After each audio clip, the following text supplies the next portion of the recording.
Moving right along, ladies and gentlemen, an application that attempts to make Islamic faith fulfillment safer, more informed, and more convenient.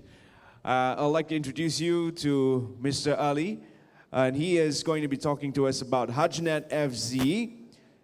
Ali, over to you. Assalamu alaikum, everyone. I want to tell you our story. That's a story of Hajjnet and the Salam app. And this story started when I went to congratulate a Hajji who had come back from doing Hajj 2 years in a row.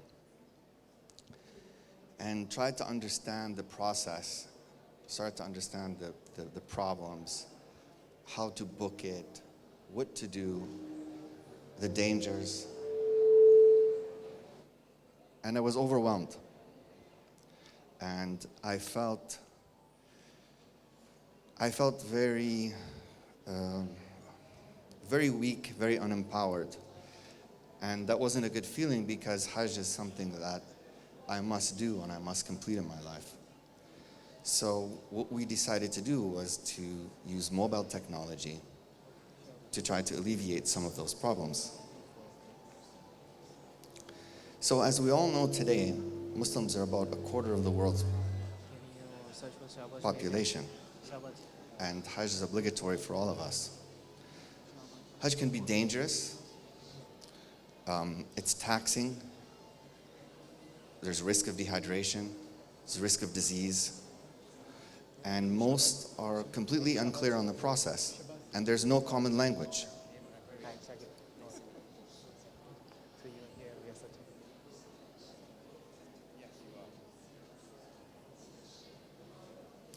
So we created the Salam app, which guides the pilgrim through every step of Hajj, using a timeline which is similar to Twitter or Facebook, where each supplication, each dua, there's tutorial videos on how to wear the ihram towels. There's a tawaf counter, sa'i tool. Every step of Umrah and Hajj is addressed in the app, and it runs without data. This is one of the first problems that we encountered with our prototype, is that there was not enough data bandwidth on the telecom network to support it. So we had to make all of these things run without data. And of course, we have a Quran reader built into the app. We also have a feature whereby the pilgrim can notify his friends that he's going on Hajj or Umrah, post it to Facebook, and let them know that he's willing to make dua for them. They can click that post, and they can submit their requests that automatically populate into the app. And when you make dua for them, you can send them back a notification telling them that you have made dua on their behalf.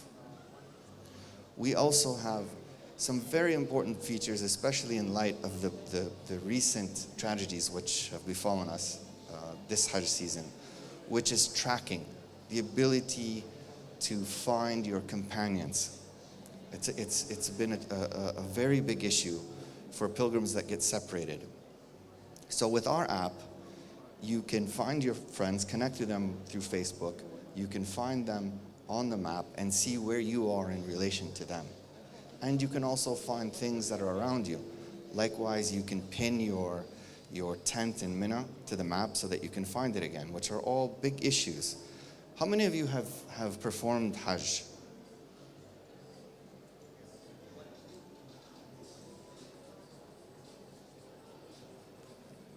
So did you think about it, contemplate it, or feel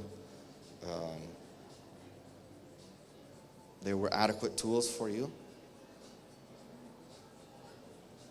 Or adequate books or adequate teaching? I know in Malaysia there's a completely different system, which is leading the world, which you teach the Hajjis what to do before they go.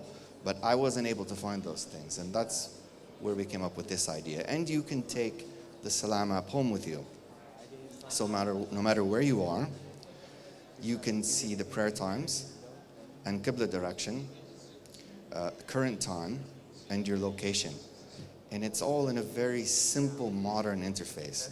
Also, there are reminders for Islamic events that can pop up a week or 2 weeks before Ramadan, before the Eid, and so forth. Now, one of our strengths has been our team and the diversity of our team. Our team comes from all different backgrounds, different religions, and different ethnicities, and different professions. And that's been important to our success. The Salam app has been in the top 10 in the travel category for Apple in 58 countries, which is quite an achievement. We were chosen by Apple as the best new app and new and noteworthy in 8 countries.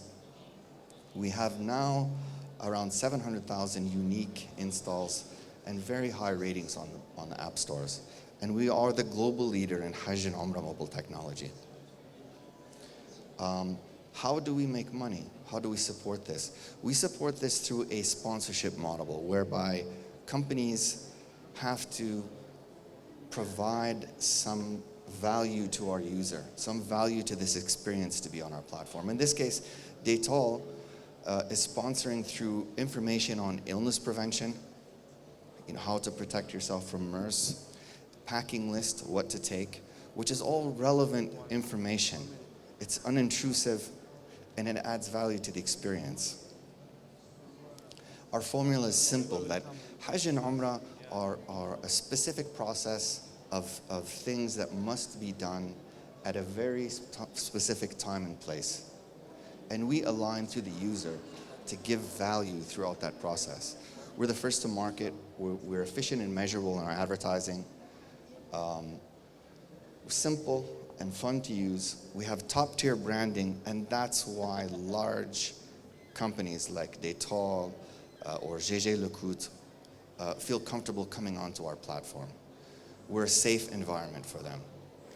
And we're moving upstream to support other stakeholders like the guides that take pilgrims so that they can manage their groups. MC.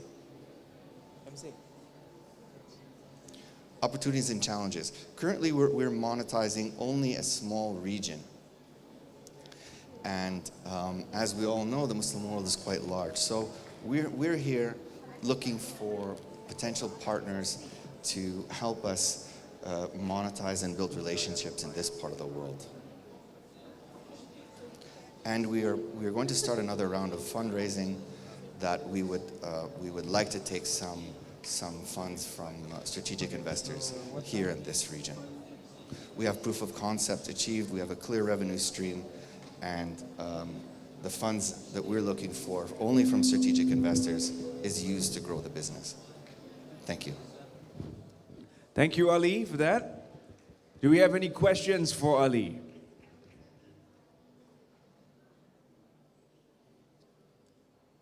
Well, yes, you have a question. What sort of strategy did you use to accumulate the 500,000 users that you had? Was it organic growth, or was it through partnerships and collaborations with other organizations? It was both organic and through digital advertising. Thank you for the question, Shabazz. Are there any more questions or comments for Ali? Thank you very much, Ali, for your presentation. And if there are any further questions, I'm sure you'll be able to address them to Ali off stage.